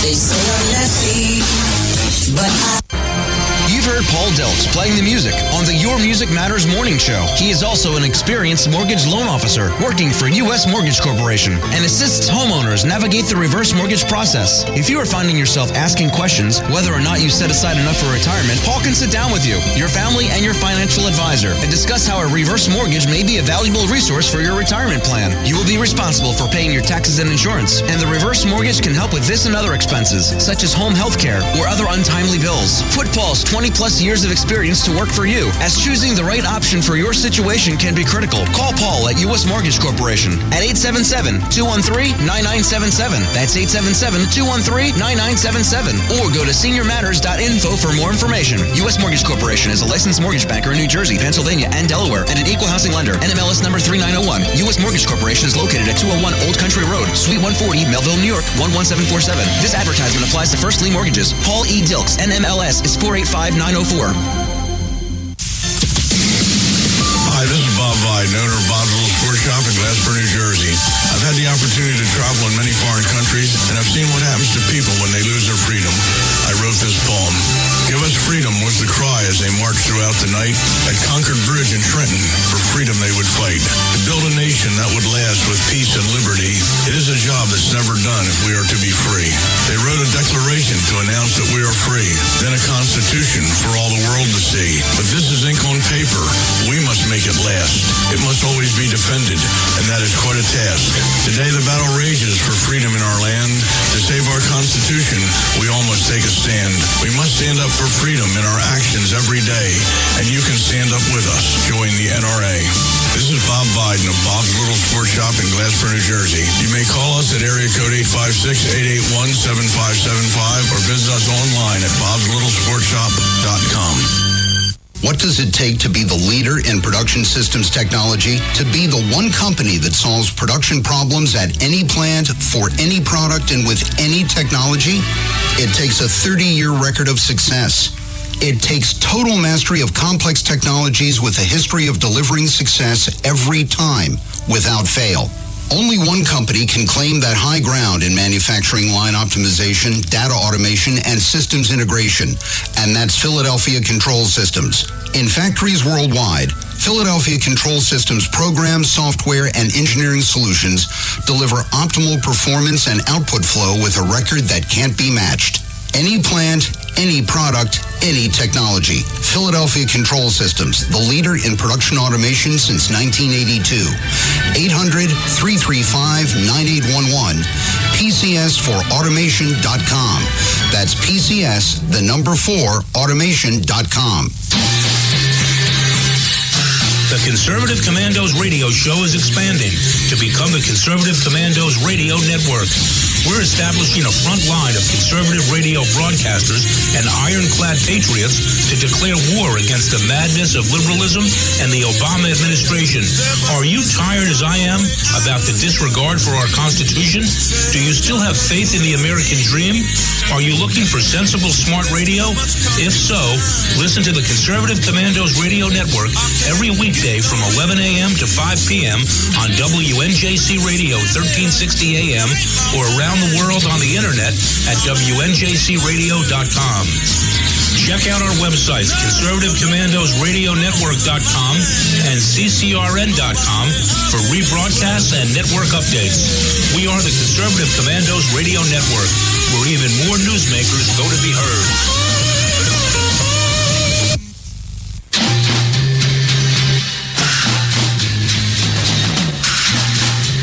From the East Coast to the West Coast and around the world on the internet, we're coming to you live from the CCRS studios, WNJC 1360.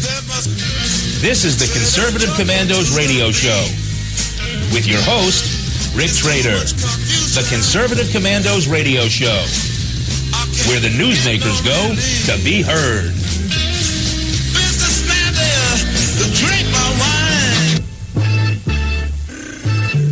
You can call the Conservative Commandos Radio Show at 856-227-1360. Your opinion counts at 856-227-1360. This is Congressman Alan West, and you're listening to the Conservative Commando Radio Show. Welcome back, listeners. Welcome back to Conservative Commandos Radio Show with Rick Trader and Anna Little.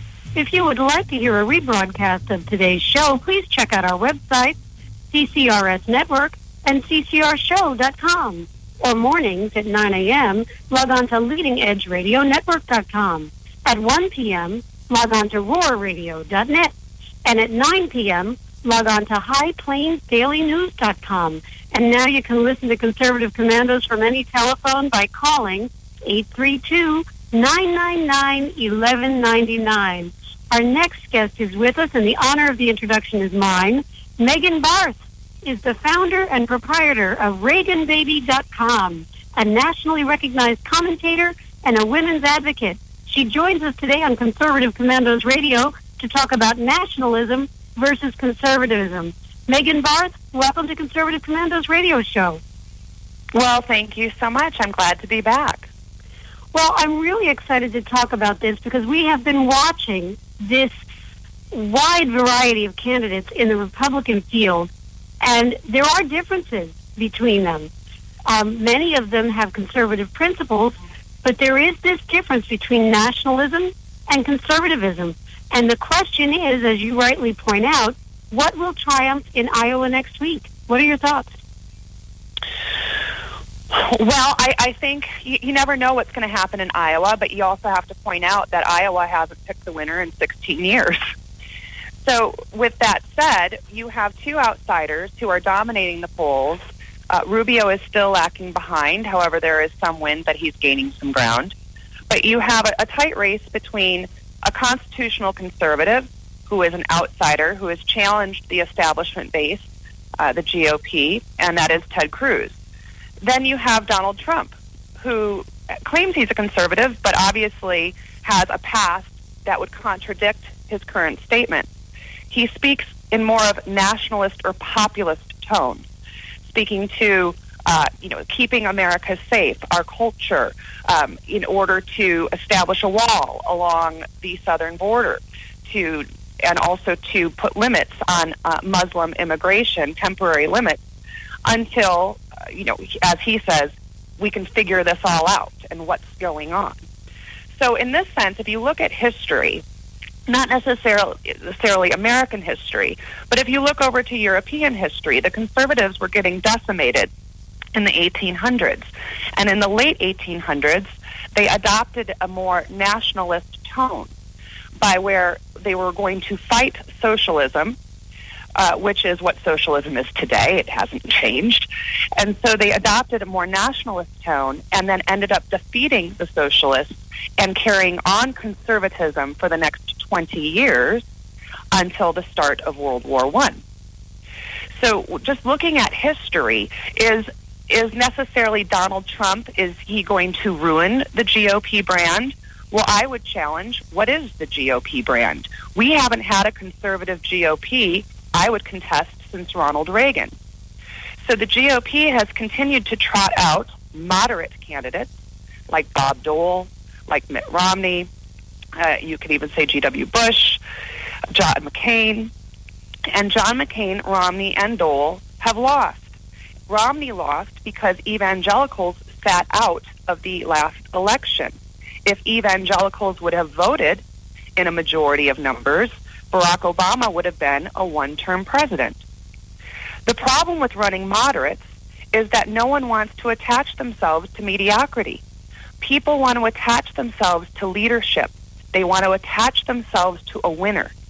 That is human psychology. They want to attach themselves to someone who they can trust, who demonstrates leadership, and who is winning. And so let's say Donald Trump does take Iowa. That's a huge win for him. He is going to gain steam, and polls show that evangelicals at 42% approve of Trump. Jerry Falwell Jr. has endorsed Trump. So the evangelical vote looks like it's being solidified in Trump's favor. Well, I wonder here, Trump is now not taking the stage in the debate. Will that affect what goes on in Iowa next week? It may. However, when you look at Trump's supporters, they are diehard supporters. They are going to support him no matter what he says, no matter what he does. And I think that there is more of a backlash, quite frankly, against Fox. And there has been since the first debate.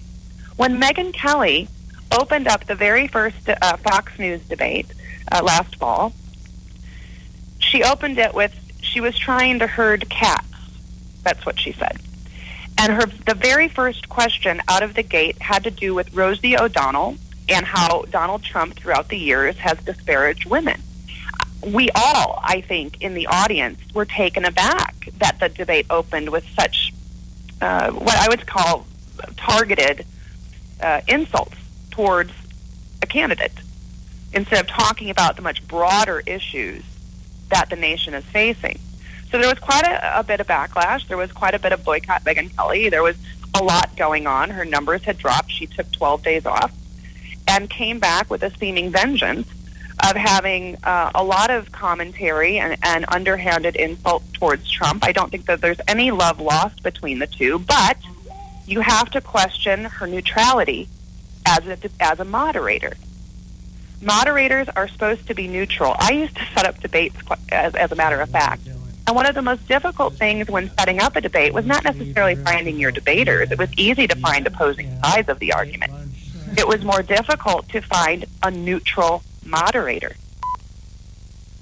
Yeah, that is an interesting situation, because the debate really is only as good as the moderator. They're the ones that set the subject matter by asking the questions. So you're right about that. Can you hold on for just 2 minutes, Megan? We have to identify the station at our normal break time, but when we come back, I do want to continue to talk about this, and we need to mention Breitbart, right? Absolutely. Okay. So, listeners, we are coming to you live from the Conservative Commandos Radio Network studios, WNJC 1360, our flagship station in Philadelphia, and around the world on the Internet with American Patriots Broadcasting, TalkStream Live, SHR Media, K98 Talk, iHeartRadio, Rebooting Liberty Radio, and AM/FM 24/7. Those are all .com. I'm Anna Little, producer Rick Traders in the studio, and we're speaking this segment with Megan Barth. We'll all be back with you right after this break. I really don't care. That's my prerogative. They say I'm nasty, but I...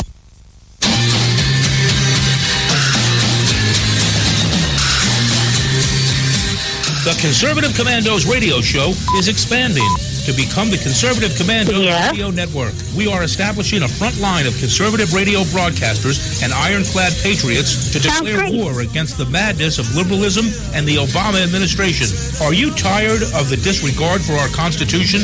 Do you still have faith in the American dream? Are you looking for sensible, smart radio? If so, listen to the Conservative Commandos Radio Network every weekday from 11 a.m. to 7 p.m. and Saturdays from 2 to 6 p.m. on WNJC Radio, 1360 on your AM dial, or around the world on the internet at WNJCradio.com. Check out our website, CCRSnetwork.com, for rebroadcasts and network updates. We are the Conservative Commandos Radio Network, where now even more newsmakers go to be heard. Hi, this is Bob Viden, owner of Bob's Little Sports Shop in Glassboro, New Jersey. I've had the opportunity to travel in many foreign countries, and I've seen what happens to people when they lose their freedom. I wrote this poem. Give us freedom was the cry as they marched throughout the night. At Concord Bridge in Trenton, for freedom they would fight. To build a nation that would last with peace and liberty, it is a job that's never done if we are to be free. They wrote a declaration to announce that we are free, then a constitution for all the world to see. But this is ink on paper. We must make it last. It must always be defended, and that is quite a task. Today the battle rages for freedom in our land. To save our Constitution, we all must take a stand. We must stand up for freedom in our actions every day, and you can stand up with us. Join the NRA. This is Bob Viden of Bob's Little Sports Shop in Glassboro, New Jersey. You may call us at area code 856-881-7575 or visit us online at bobslittlesportshop.com.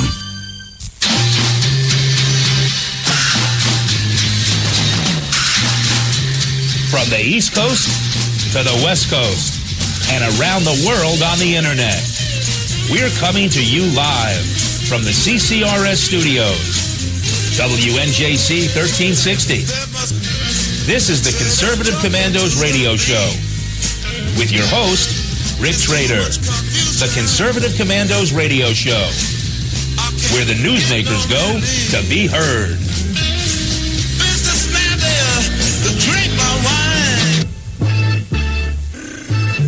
You can call the Conservative Commandos radio show at 856-227-1360. Your opinion counts at 856-227-1360. This is Congressman Alan West, and you're listening to the Conservative Commando Radio Show.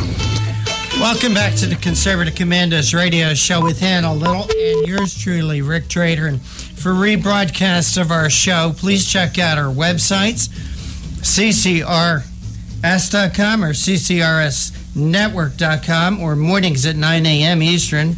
Log on to leadingedgeradionetwork.com.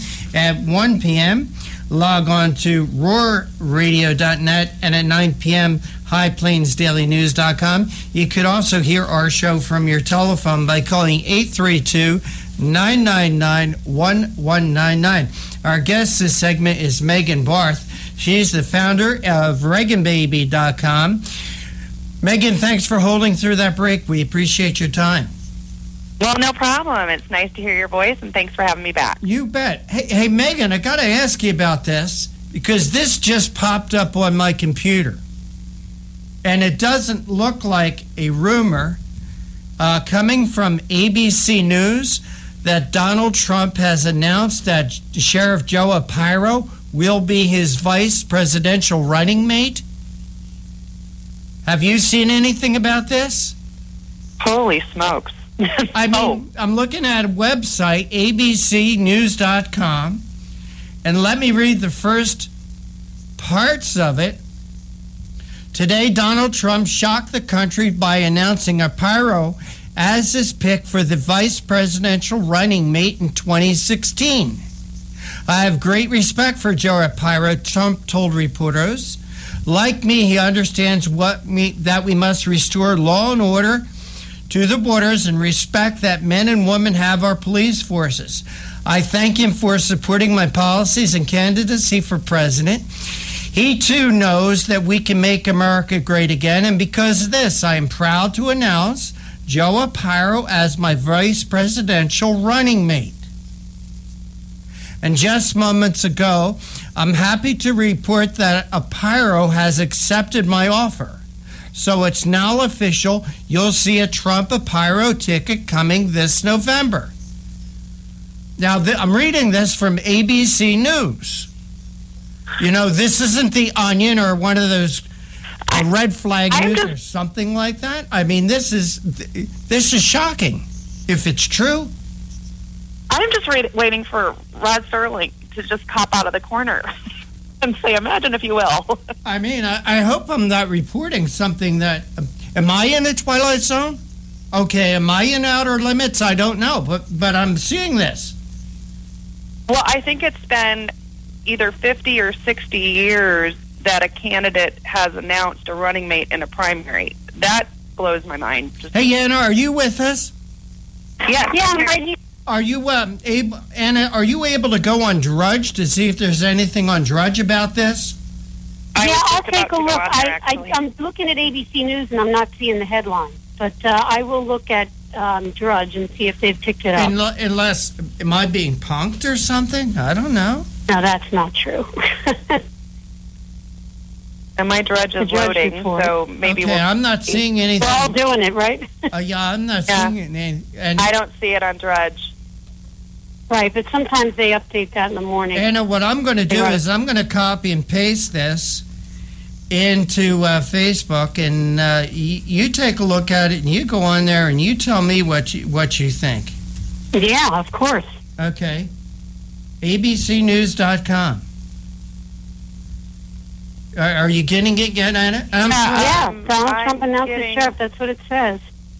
Does this look like a legitimate site to you, Anna? Yep. Wow. Megan, are you a Facebook friend of mine? I don't know that we are. Why not? I don't know. We should need to change that right now. I'm doing that right now. And I'm also gonna message you. I just sent you a friend request. I'm gonna also send you this link, and you take a look at it, and you tell me what you see. How could somebody be punking me on this? I mean, this is ABC News. It sounds like it. Wow. It looks legit to me. Wow. I mean, Megan, okay, we are officially Facebook friends. Did you get the message? Yeah, I'm just opening it. Wow. Let me go to Twitter. I'm not seeing it anywhere else, but my God. I'm not either. You know, I'm looking around. Twitter really quick. Twitter always has usually something that comes out as quickly if it's a break. I don't see it yet. Huh. Well, we can no longer be surprised, can we? Hey, Megan, you know what I wanted to ask you? You know, you were talking about the Donald Trump supporters. He even said the other day he could shoot somebody in Times Square and not lose the vote. You know what it reminds me of, Megan?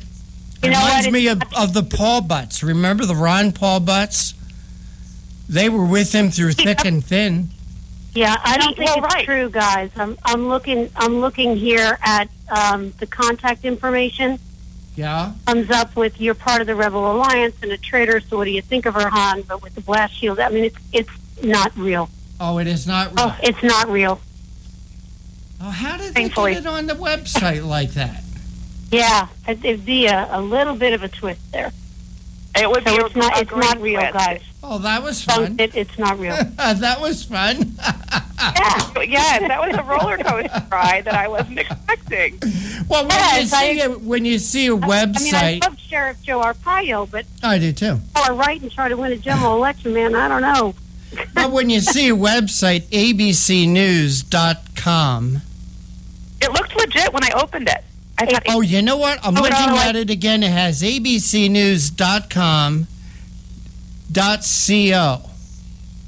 Right, and then when you click, where I caught it is when I clicked on contact at the top heading.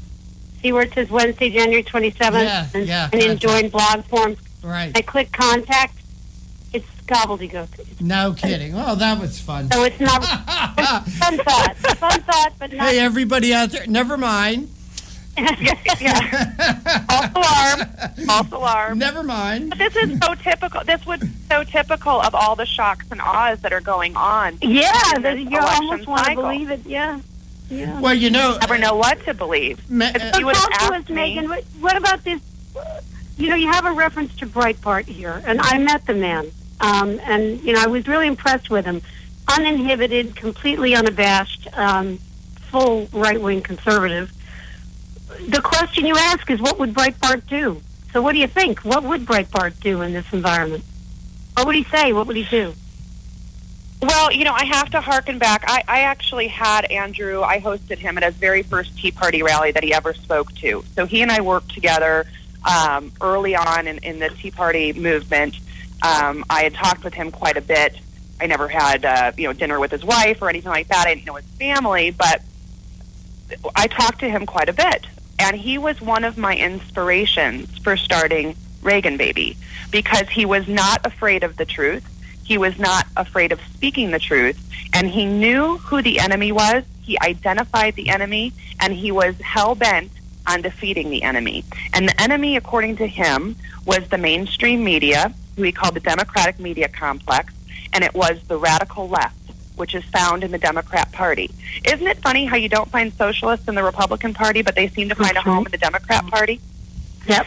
Nonetheless, he would identify all of the corruption, and speak loudly and boldly and without fear. And his very last speech that he gave that I saw was at CPAC in 2012. Shortly thereafter, only 3 weeks, he passed away.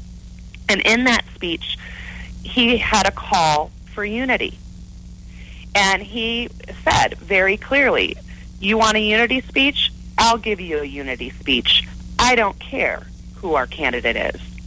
I haven't since the beginning of this. Ask not what the candidate can do for you, ask what you can do for the candidate. And that's what the Tea Party is. We are there to confront the radical left on behalf of our candidate. I will march behind whoever our candidate is, because if we don't, we lose. There are two paths, he said. One is America, the other is Occupy. And I don't care. And along the way, I've realized over the last 3 years that the Republican Party and the conservative movement is not what ABC, CBS, and NBC put on the screen. They try to portray you in the worst possible light. And when I travel around the United States, meeting people in the Tea Party who care, blacks, white, gay, straight, anyone that's willing to stand next to me to fight the progressive left, I will be in that bunker. And if you are not in that bunker because you're not satisfied with this candidate, more than shame on you, you are on the other side. I like Breitbart. And this is what this election is about. The conservative checklist I get. The need for this conservative purity I understand. But the GOP is hypocritical in demanding a conservative candidate because they're campaigning against the most conservative candidates. They're smearing them. The ones that are doing the smearing are the ones that were supposed to be the chosen nominees. The Bushes, the Kasichs. Rubio is now being targeted. But Rubio's problem is that no one trusts Well, again, him. it's the country club Republican versus the grassroots candidate. You've got candidates that spring up out of the grassroots with or without a party nod, and they're attempting to assimilate themselves or at least introduce themselves to a political party that's already, quote-unquote, established, and they're not part of the country club yet. And then the country club members think, well, we get to decide whether they get to enter or not. This is a ridiculous, this is not part of the Constitution. Well, and if you look at who's being drawn into the GOP tent, let's take Trump for example. He's getting upwards towards 20% of the Hispanic vote here in Nevada, where I live. He has 18% of African Americans like him. He might do. Reagan only got 9% of the African American vote. I would sense or gather that Trump might do better than that. Well, that's wonderful. That's a great way to end the segment. We are plumb out of time, Megan. We need more time. Remind everybody where they can follow. Well, if you didn't have an idiot who fell for this bogus website, maybe you would have had a little more time. But That's okay. Thank God we like I exposed said, it. you never know in this election cycle. Anyone can find me at ReaganBaby.com or on Twitter at Reagan_baby. Thank you so much. Megan Barth, Nationalism versus Conservatism. We'll be watching. Rick, back to you. Thank you. And I want to thank you for sitting in today as my co-host. I also want to thank our guest, David Harnessy from The Federalist, Roger Aronoff, Accuracy and Media, our most recent guest, Megan Barth from ReaganBaby.com. I want to thank Mr. John Forsythe Jr. for working the boards. But for right now, we're out of time. We got to run. We got to go. Take care. God bless. We'll see you tomorrow on the radio.